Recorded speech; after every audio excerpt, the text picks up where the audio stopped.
He grew up in the tractor parts business, and Dan Steiner continues to grow that company, serving folks all over the world with the parts that they sell and some of which they manufacture. Dan Steiner stopped in the studio with me this week and shared with me some of the stories from their earlier days at Steiner Tractor Parts.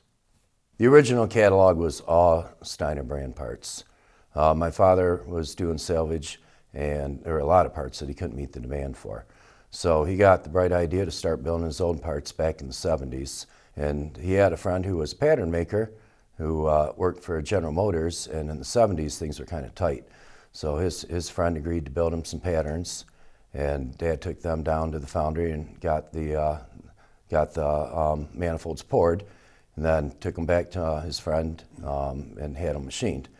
And we started with that, and that was a success. And with the profits, we poured that in. Well, we had to pay off the loan, but with the extra profit, we paid that and poured that in more tooling. And over time, the more parts we had, the more parts we were able to build. It wasn't until 1999 that we actually started cataloging other people's parts. And in the future, Dan assured me they plan to add some more parts. We usually have about 1,000 parts on the dream list. We are on the dream list? Yeah, we are constantly bringing out new products. As I mentioned, in '99 we started adding parts that we distributed, which we stocked for our customers, so we just didn't catalog them.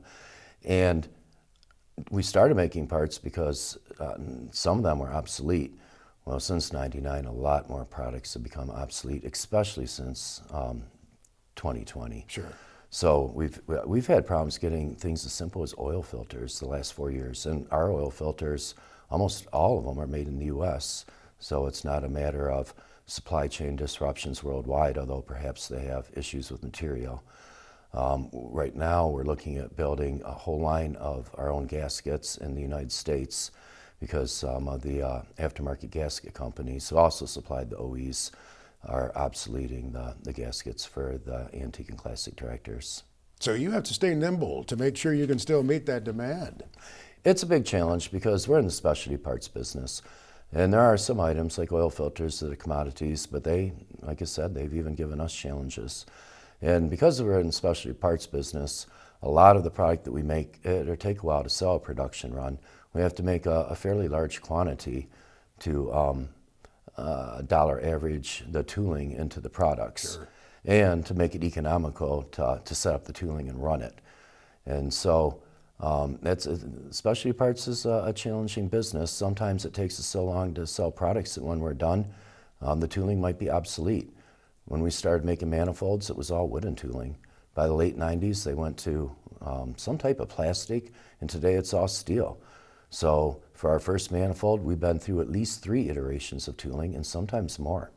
In his visit here, I learned Dan Steiner loves the tractor parts business, but more importantly, the people who have the old tractors, the clubs to which they belong. SteinerTractorParts.com for more information.